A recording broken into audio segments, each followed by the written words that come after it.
Hello guys, welcome back to my channel, Obs TV. So ayan, nagluto ako ng munggo. Dahil wala akong nakitang papaya, ang nilagay ko ay kutsing. Ayan, natatakot ako maghalo, baka madurog yung aking isda. So ito na lang yung nilagay ko. Tapos repolyo. Oh, wala akong nakitang papaya. At syempre ang malunggay. Ayan.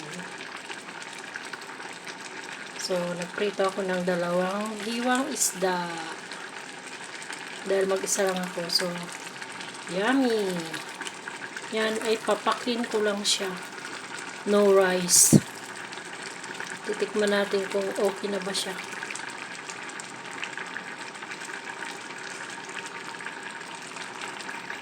Sarap. Sarap kaayo. Ba? Luto na siguro to.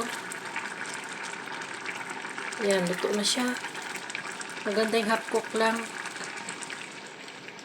Ayan.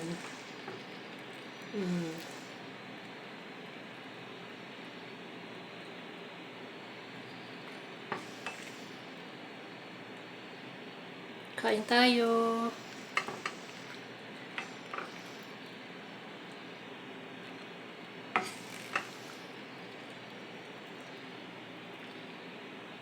Papakin ko lang siya, guys.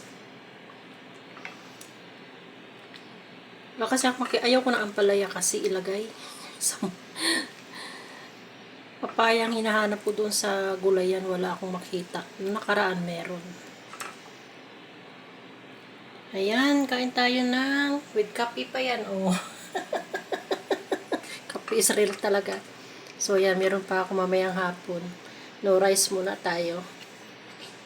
Ayan, thank you for watching.